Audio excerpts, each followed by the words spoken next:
Toxic പ്രഖ്യാപനത്തിന് പിന്നാലെ ഇത്രയും ശ്രദ്ധ നേടിയ മറ്റൊരു ചിത്രം ഉണ്ടായിരിക്കില്ല. A fairy tale four grown-ups എന്ന ടാഗ് ലൈനോടെ എത്തുന്ന ചിത്രത്തിന്റെ മെയിൻ അട്രാക്ഷൻ പാൻ ഇന്ത്യൻ നടൻ യാഷും ഇന്റർനാഷണൽ ലെവലിൽ ശ്രദ്ധ നേടിയ സംവിധായിക ഗീതു മോഹൻദാസും ഒന്നിക്കുന്നു എന്നായിരുന്നു. ഇക്കൂട്ടത്തിലേക്ക് മറ്റൊരു സൂപ്പർ സ്റ്റാർ കൂടി എത്തിയാൽ എങ്ങനെയിരിക്കും? ആരാണെന്നല്ലേ? കിങ് ഖാൻ ഷാരൂഖ് ഖാൻ ആണ് ആ താരം. ഇതിനോടകം സോഷ്യൽ മീഡിയയിൽ കാമിയോ റോളിൽ ഷാരൂഖ് ചിത്രത്തിൽ എത്തുമെന്ന രീതിയിൽ വാർത്തകൾ പ്രചരിച്ചു കഴിഞ്ഞു. ഒരു എക്സ്റ്റൻഡഡ് കാമിയോ റോളിനായി ഷാരൂഖിനെ ടോക്സിക് ടീം സമീപിച്ചതായാണ് നിലവിലെ റിപ്പോർട്ടുകൾ പറയുന്നത്. അതേസമയം സിനിമകളിലെ ഗിമ്മിക്കുകൾക്കായുള്ള കാമിയോ ആയിരിക്കില്ലെന്നും സുപ്രധാന കഥാപാത്രമായിരിക്കുമെന്ന സൂചനയുണ്ട്.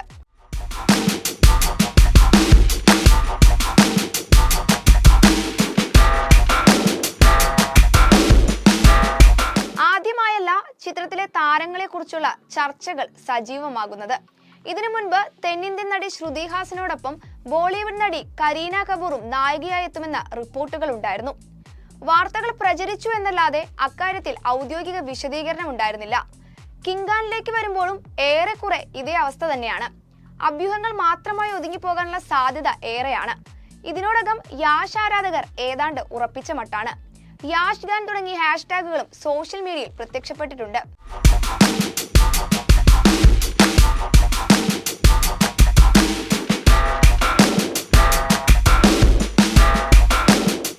പ്രശാന്ത് നീൽ സംവിധാനം ചെയ്ത KGF എന്ന ചിത്രത്തിലൂടെ ഇന്ത്യൻ സിനിമയിൽ തന്റേതായ മേൽവിലാസം നേടിയെടുത്ത താരമാണ് യാഷ്.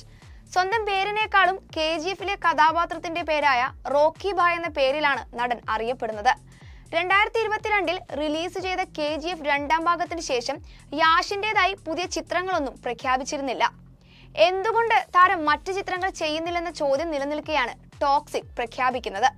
അതുകൊണ്ട് തന്നെ മറ്റെങ്ങും ലഭിക്കാത്തത്ര സ്വീകാര്യതയാണ് ചിത്രത്തിന് ലഭിച്ചത്. മാത്രമല്ല 2014 പുറത്തെത്തിയ ഹിന്ദി ചിത്രം ലയേഴ്സ് ഡൈസിനും നിവിൻ പോളി നായകനായെത്തിയ മൂത്തോനും ശേഷം ഗീതു മോഹൻദാസ് സംവിധാനം ചെയ്യുന്ന ചിത്രമെന്ന പ്രത്യേകതയും ടോക്സിക്കിനുണ്ടായിരുന്നു.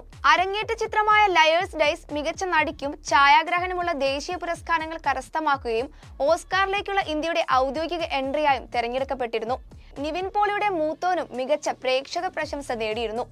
ആദ്യ 2 ചിത്രങ്ങൾക്കും ഇന്റർനാഷണൽ ലെവലിൽ സ്വീകാര്യത ലഭിച്ചതുകൊണ്ട് തന്നെ ഭൂരിഭാഗത്തിനും ടോക്സിക്കിൽ അമിത പ്രതീക്ഷയാണുള്ളത്. ഒരേ സമയം comedy, action, violence, romance, sacrifice, death ഇവയെല്ലാം ഉൾപ്പെടുത്തിക്കൊണ്ടാണ് ടോക്സിക് പ്രേക്ഷകരിലേക്ക് എത്തുന്നത്. A fairy tale four grown-ups എന്ന ടാഗ് ലൈൻ കൊണ്ട് അർത്ഥമാക്കുന്നതും ഇക്കാര്യങ്ങൾ തന്നെയാണ്. KVN പ്രൊഡക്ഷൻസിന്റെ ബാനറിൽ വെങ്കട് K നാരായണനും മോൺസ്റ്റർ മൈൻഡ് ക്രിയേഷൻസും ചേർന്നാണ് ടോക്സിക് നിർമ്മിക്കുന്നത്. ഒരുപക്ഷെ യാഷിനൊപ്പം കിങ് ഖാനും സിനിമയിലുണ്ടെങ്കിൽ അതൊരു ഗംഭീര വിഷ്വൽ ട്രീറ്റ് ആയിരിക്കുമെന്ന കാര്യത്തിൽ യാതൊരു സംശയവുമില്ല.